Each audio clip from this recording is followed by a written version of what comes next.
Hello everyone. This week's video is kind of a repeat for a couple weeks ago. Not everyone who'll see this video will have seen it because I'm deleting that video, but that is because I give you bad information. Well, not so much bad information as I sent you to the wrong book. I completely missed the experience chart in the Robotech book, and this video is me correcting that mistake. For those who've seen the last video, I still keep a few key points, so I hope you find this video useful and instructive. Let's get started.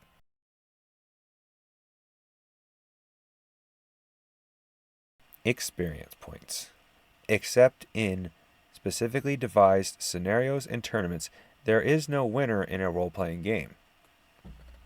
That's not true. The winner is the character that made it to retirement, especially in games with mega damage. I cannot pronounce that, of heroic deeds, friends, I also cannot pronounce that. Weapons, equipment, knowledge, and skills can be considered to be the results of winning. That part is true. If a character survives and meets with success in his endeavors, that is winning. Not 100% agree with that. Like I said before, retirement is winning. Getting knowledge, gear, and loot is really just a victory. Now, I don't know the dictionary terms, but to me, winning is more permanent. Victory is a by basis scenario.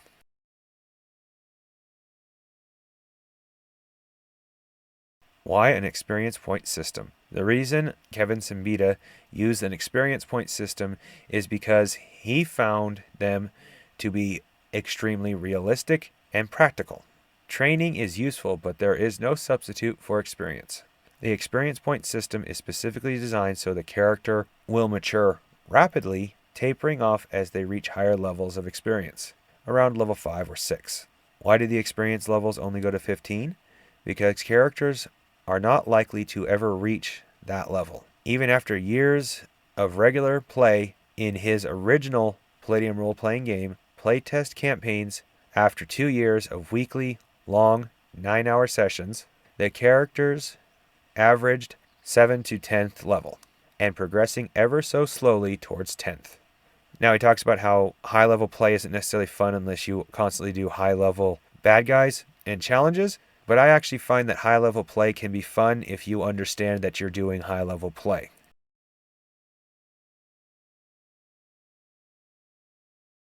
Experience points and their application. It is difficult to devise a point system by which a game master can judge and reward his players fairly. The ultimate purpose of experience points and experience levels is to provide the means in which a player's character can grow and develop.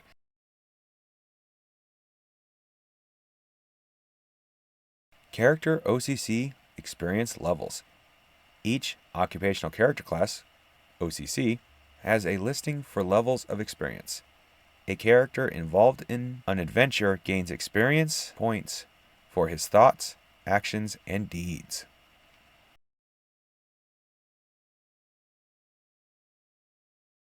Experience and hit points.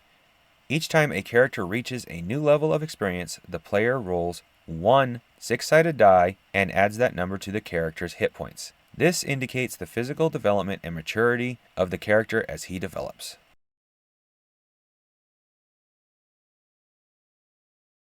Per level of experience. Per level of experience indicates that the person can perform a skill or ability at his highest level of experience. This often indicates the amount of damage that can be inflicted, or I can't pronounce that.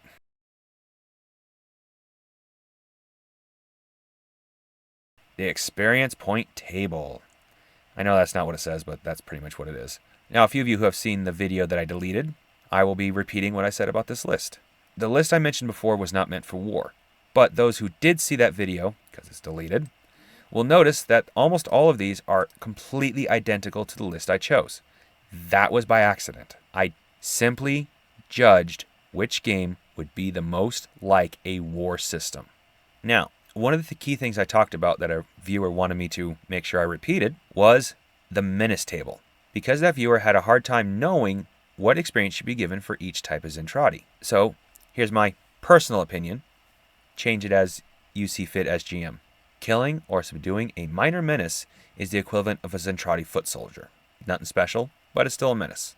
Killing or subduing a major menace is the equivalent of taking down a Zentradi battle pod. Zentradi battle pods pose a major threat, or menace. Killing or subduing a great menace. This is a Zentradi officer.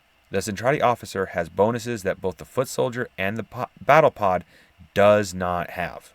Period. A female Zentradi officer has great strike, parry, and dodge bonuses, while most male Zentradi officers have big guns, making both male and female officers a great menace. And that's the video. I hope you enjoyed it as much as I enjoyed making it. I also hope you found it instructive. Next week's video, I actually know what it's going to be for once, and it is going to be about my final thoughts on this first book. What my favorite OCC is, what my favorite mech is, and what I'm going to be starting on for my next book. Hope to see you there. Have a great week.